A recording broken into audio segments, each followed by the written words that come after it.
Well, good day to you. It is October the 14th. I hope you're having a great day wherever you are. My name is Gary Willing.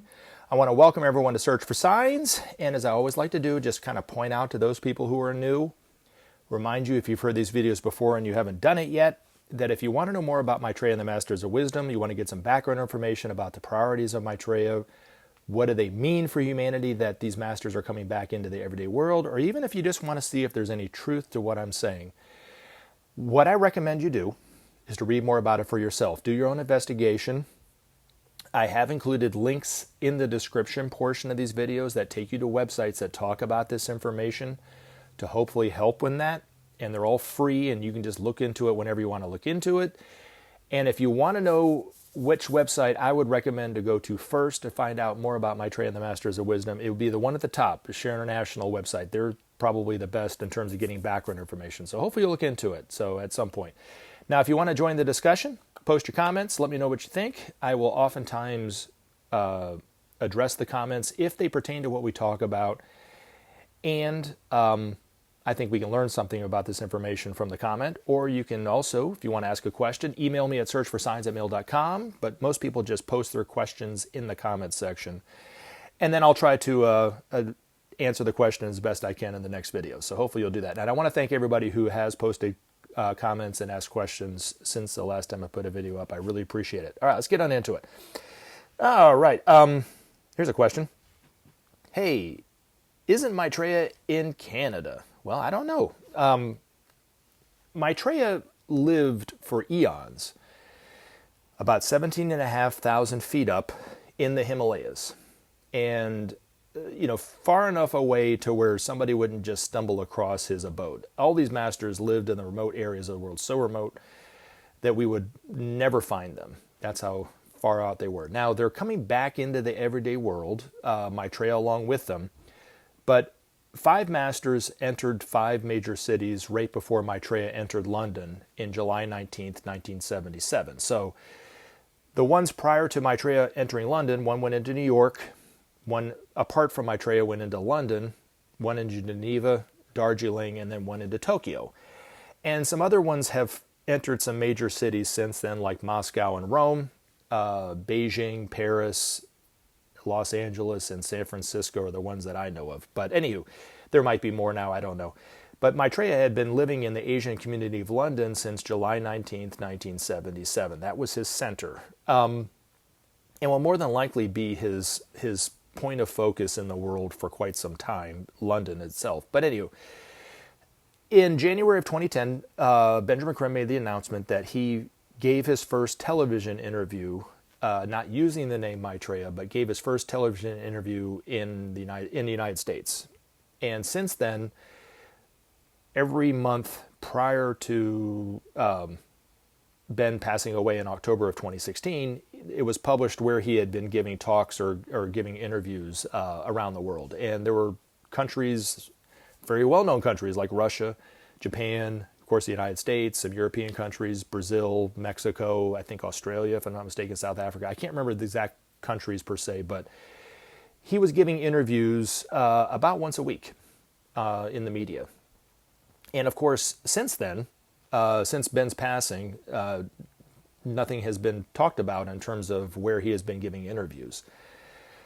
He's not using his name Maitreya, so therefore most people don't recognize him. Now, I will make a little side note about this. I would not be surprised if the majority of us who know this information, when we finally do recognize Maitreya on TV, whether it's something he said or whatever, it's a familiar face. We've seen him before in different interviews and so forth, and just didn't recognize him. Now, Maitreya will eventually be the world teacher for this coming age, but he will also fulfill the prophecy, all eyes will see him, in 2 ways. All right, the first way is going to be on the Day of Declaration. What is the Day of Declaration? Well, the Day of Declaration is the day when he is asked by the world's media, because humanity will demand from the media, him an opportunity to speak. I know the media is corporate driven. It's very corrupt, very opinionated, very biased, and those kind of things. But it is our representatives, and that's how we communicate with one another. And eventually we will demand from our media him an opportunity to speak. On this day, he will speak to humanity, whenever that is, directly. He will give a call for peace, a call for justice, a call to share the resources in a way that we have never heard before. Because when he's speaking to humanity directly in this way, we will not hear his words through our own tablets or devices. We will not have to have what he's saying translated to us by somebody else who speaks English and we don't speak English or something like that. Every word that he utters will be heard inwardly in our own head, in our own language. So if you live in China, you'll hear it either in Mandarin or Cantonese. If you're in Japan and that Japanese is your main language, you'll hear it in Japanese. But myself being in the United States, I'll hear it in English, or our version of English, I guess, as Ben used to always say, and so forth and so forth and so forth. It just depends on what language you speak and what language you're familiar with. If it's Spanish, you'll hear it in Spanish. And so therefore there won't be any misinterpretations of what he's saying. We will hear what he has to say from his perspective inwardly in our own head. It will resound within our hearts in a way that it had never done before.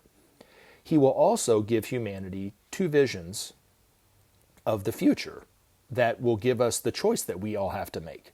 The first vision is a future where we are doing more of the same, living the life that we're living, and will eventually end all life on this planet. And each and every one of us will feel emotionally, feel it in our heart. It just depends on who the person is, what it's like to lose our only planetary home and never get it back.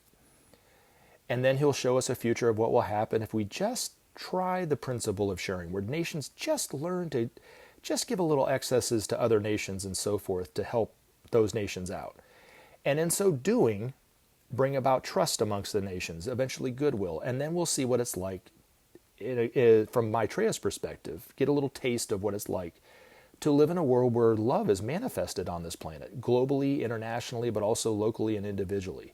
It'd be incredible. We'll see that.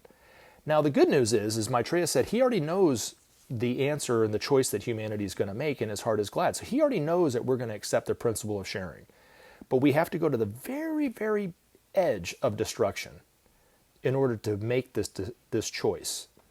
The good news also is that once we make the choice to share, we'll never go back to the edge. And we'll live life on this planet, and we'll have a future for not only ourselves, but our children and our children's children, and so forth and so forth. But if we don't, there will be no future. Maitreya says, without sharing, there will be no justice. Without justice, there will be no peace. And without peace, there will be no future. Very simple. It's a very simple thing that we can do. But what it's going to take is a leap of faith in that will work. And if you want to know if it will work, check out the link that I provided about the Marshall Plan, which happened right after World War II. It did bring about trust and goodwill amongst the nations that tried it. According to the masters, that was the only time that humanity tried the principle of sharing, the Marshall Plan. It's historic. It did happen.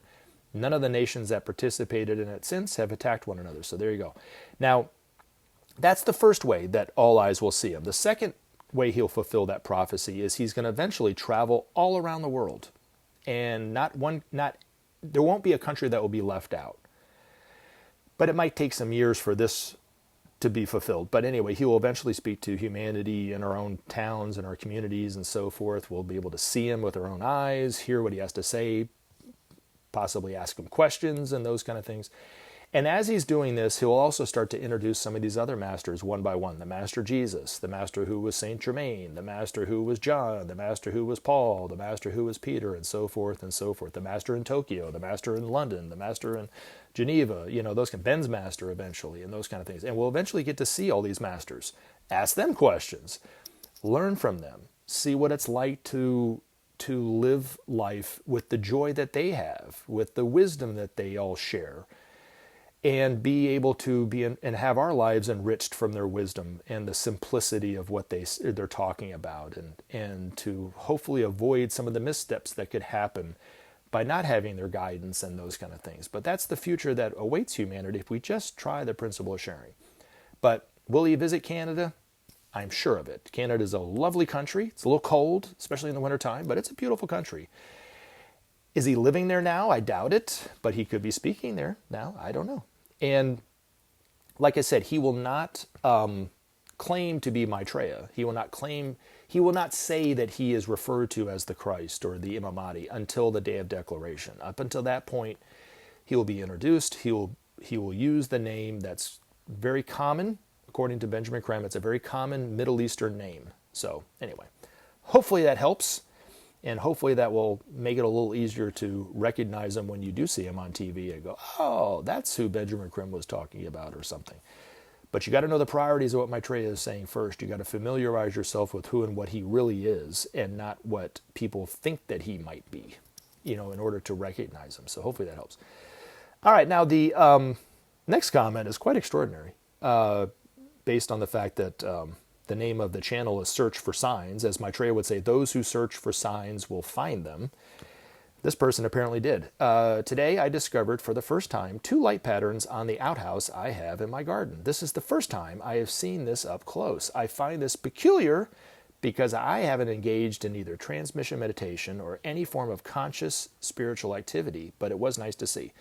Now, what this person's talking about, these patterns of light that appear on the side of buildings, on sidewalks and parking lots and those kind of things, buildings on the outhouses and the gardens and stuff, were put there by our space brothers and sisters from the higher planets in our own solar system. And according to Ben, they're everywhere. And I was standing next to this person who was asking Ben this question. They showed him this picture of some light patterns that appeared on their house. And they were quite excited that it appeared on their house. And Ben's, I think he kind of deflated a little bit. He goes, they're everywhere. All you have to do is just open your eyes and look for them. And they really are everywhere. I've seen them in my hometown. They haven't appeared on my house that I know of, but it's no big deal. But I see them and I appreciate them. And when they happen, when I see them, there's one down the street and to the left in this little neighborhood on a really nice house. And I'm sure that person is not participating in transmission meditation either, but they appeared on their house. And I've actually seen them in movies a few times where they were driving through the city, or, there was a scene and behind the building and to the right or whatever, there's a light pattern on the building. And I've seen some pictures that people put up on Twitter. One of them was a famous person who did some wonderful imitations of Donald Trump. Her name was Sarah. I can't remember her last name. Her first name was Sarah. But anyway, they're really, really funny. But there was a picture of her, and behind her and to the left is a building, and they have 2 patterns of light on there. It's quite extraordinary stuff, but they literally are everywhere. The difficulty with recognizing them is they don't always appear at the same time. And it would depend on the time of year, when the angle of the sun is, and they don't appear when it's cloudy or at night. And you can't just shine a light on it and they appear like the crosses of light in windows would do. So you have to kind of catch it at the right time. But yeah, they are literally everywhere. And it's not something that's dependent upon your ideology. These miracles that have been happening, like patterns of light, like people being saved from accidents from what they call as angels, being healed from disease by angels, weeping icons, the Hindu milk miracle, visions in the sky of Jesus or the Madonna or something like this, are not dependent upon the person's belief. And they're not there specifically for one particular brand of belief. So the Christians can't just say because there are crosses of light in windows in people's homes that the miracles are only for them. Just as Hindus can't say just because there was the Hindu milk miracle almost 20 years ago that shut down the entire country because statues of Ganesh and Rama, I guess, were drinking milk in temples and in people's homes and so forth. They can't just say the miracles are just for them because they're happening to Hindus, they're happening to people of Jewish faith, Muslims are having their own miracles, Christians are having their own miracles, and people such as myself and thousands of other people who don't have a particular religious belief that they follow also are having their own miracles. So it is an age, as Ben's master said, the age of miracles will have no end, and they're for everyone. Now here's where I wanted to talk about just real briefly is ideologies are what divide people. There really is no truth to the divisions that we see. There's no divisions between Christians and Muslims, Muslims and Hindus, between the rich and the poor, between the Democrats and the Republicans. There's no difference. We're all one humanity. That's the truth. As the Buddha once put it, there is no religion higher than truth. And these miracles, the truth of them is that they are hope for humanity, but they're also evidence of oneness because they are happening to every single type of person all around the world. And they're giving everyone hope. So in the end, which they will have no end, but eventually we will see that these miracles are evidence of oneness. Also, perhaps for the more cynical people, we will see eventually that the problems that we are facing, that we have to solve together, that are affecting each and every one of us and that kind of thing, like the environment, are also evidence of oneness in their own way, teaching humanity that we are one, because we will have to step up as one humanity to solve it. So we're living in quite an extraordinary time, but you don't have to subscribe to any belief in order to receive hope from miracles. You don't have to subscribe to any particular brand of ideology to want peace, to want to see the end of hunger and those kind of things. And when we see these masters and see them in our own lives, whether it's in the media or in our, in person and so forth, we'll see people totally free of the burden of ideology, being able to speak and love all of humanity no matter who they are, what culture they're from, what language they speak, what they believe, what the color of the skin is, without any pretense. None. Totally loving people, open, and we'll learn to do it ourselves eventually. But Maitreya, and to get back to the first part of this talk where I was talking about Maitreya speaking to humanity, not using his own name. Well, according to Benjamin Creme, he had already started to get kind of recognized as the Imam Mahdi in the Asian community of London. And when asked, are you the Imam Mahdi? Rather than just saying, yes, don't say anything to anybody, I am the Imam Mahdi. He never said that. What he said was Imam Mahdi, Christ, Buddha, Maitreya even. These are all names. Names that cause confusion within the minds of men. He only prefers to be known as the teacher. But he's not coming to create an ideology. He's not coming to create a new religion. He's not coming to create followers. He's just coming to teach humanity how to live as one family. Starts with the principle of sharing. Couldn't be simpler. So hopefully that helps. But you don't have to subscribe to transmission meditation for these miracles to give you hope. You don't have to believe what I believe about Maitreya or these masters to want peace in the world or to want to see the end of hunger and try to do something about it. You don't have to do any of that stuff. So hopefully that helps. I love you guys. Thank you so much for the questions and the comments. You guys have a wonderful day, and I'll talk to you real soon. Take care.